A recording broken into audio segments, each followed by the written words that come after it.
সুখ, শান্তি, ভালোবাসা, ঘরের ভিতরে যে একটা আনন্দময় পরিবেশ, এই পরিবেশটা আপনি চাইলেই ঘরে তৈরি করতে পারেন। আমাদের সমাজে অনেকের ঘরে শান্তি নাই, অশান্তি চলতেছে। কারো ঘরে অশান্তি চলতেছে টাকার জন্য, টাকা নাই, গরিব, সংসারটাকে ঠিকমতো চালাতে পারতেছে না, সে ঠিকমতো খাবার জোগাড় দিতে পারতেছে না, পোশাক আশাক ঠিকমতো আনতে পারতেছে না, ভালো একটা পরিবেশে নিজেকে রাখতে পারতেছে না, সেজন্য কারো ঘরে অশান্তি চলতেছে।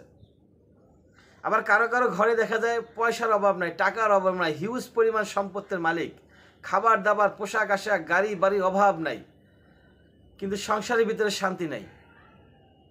ছেলে বাপের কথা শোনে না, বাবা সন্তানের কথা শোনে না, বাবা সন্তানের দ্বন্দ্ব, ভাইয়ে ভাইয়ে দ্বন্দ্ব, মা ছেলের দ্বন্দ্ব, এই যে দ্বন্দ্ব চলতেই আছে সংসারের ভিতরে।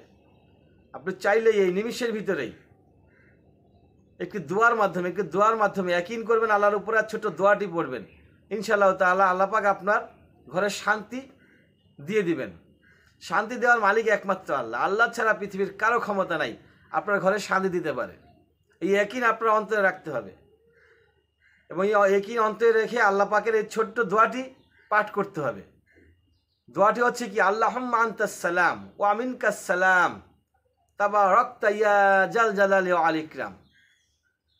আমি আবার বলছি, আল্লাহুম্মা আনতাস সালাম, আল্লাহুম্মা আনতাস সালাম ওয়া মিনকাস সালাম তাবারাকতা ইয়া জাল জালালি ওয়াল ইকরাম। এই দোয়াটি আপনি পাঠ করবেন। কখন পাঠ করবেন, কতবার পাঠ করবেন, অবশ্যই আমরা জানবো। তার আগে জেনে নিই অর্থটা কি। এই দোয়া যে পড়বো, দোয়ার অর্থ কি, অর্থ বুঝে দোয়া করতে পারলে আপনার 70% উপরে পাওয়ার বেড়ে যায়। কারণ আপনি যখন কি চাচ্ছেন আল্লাহর কাছে আপনি বুঝতেছেন, তখন আল্লাহও বুঝতেছে যে আমার বান্দা এটা চাচ্ছে, এটা দিতে হবে। কিন্তু আপনি যখন তোতা পাখির মতো চাচ্ছেন, কি চাচ্ছে আপনি জানেনই না, তখন আল্লাহ বলে যে ও তো জানেই না ও কী চায়, আমি না দিলেও সমস্যা নাই। এটাই নিয়ম। আপনি যার কাছে চাইবেন, যদি সে যদি বুঝতে পারে যে আপনি কি চাচ্ছেন সেটা আপনি নিজেই জানেন না, তাহলে সে আপনাকে না দিলেও তো কোনো অসুবিধা নাই। অতএব অর্থ বুঝে আমরা জানার চেষ্টা করবো ইনশাআল্লাহ তাআলা। অর্থটা হচ্ছে, হে আল্লাহ তুমি শান্তিময়, হে আল্লাহ তুমি শান্তিময় এবং তোমার কাছ থেকে শান্তি আসে। মানে তুমি যেরকম শান্তিময়, একইভাবে তোমার কাছ থেকে আমাদের কাছে শান্তি আসে। তুমি কল্যাণময় এবং সম্মান ও প্রতিপত্তির অধিকারী। তুমি হচ্ছে কল্যাণময়, সম্মান এবং প্রতিপত্তির অধিকারী। তাহলে আল্লাহ পাক যেহেতু শান্তিময়, কল্যাণময়, প্রতিপত্তির অধিকারী, তাহলে এই জিনিসগুলো আমাদেরকে কে দিবে? আল্লাহই দিবে। আমাদের অন্তরে বিশ্বাস রাখতে হবে।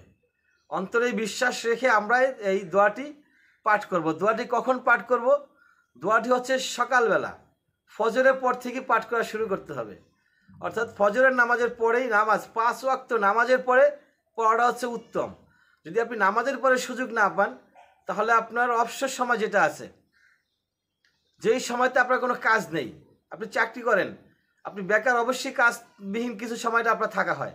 অফিসে যাওয়ার সময়, অফিস থেকে আসার সময়, রাস্তায় আপনার কোনো কাজ থাকে না, এই টাইমগুলোতে পড়তে পারেন। ব্যবসা করেন, ব্যবসা প্রতিষ্ঠানে যাওয়ার সময়, আসার সময়, বিজনেস জায়গায় বসে আছেন, দোকানে বসে আছেন, কাজ নাই, কাস্টমার নাই, আপনি পড়তে থাকেন। আপনি স্টুডেন্ট, আপনি স্কুলে যাচ্ছেন আসতেছেন, ওই টাইমে পড়েন। স্কুলে আপনার টিচাররা এক ক্লাস থেকে আরেক ক্লাস, গ্যাপের মাঝখানে যদি আপনার কোনো কাজ না থাকে, তখন আপনি পড়তে পারেন।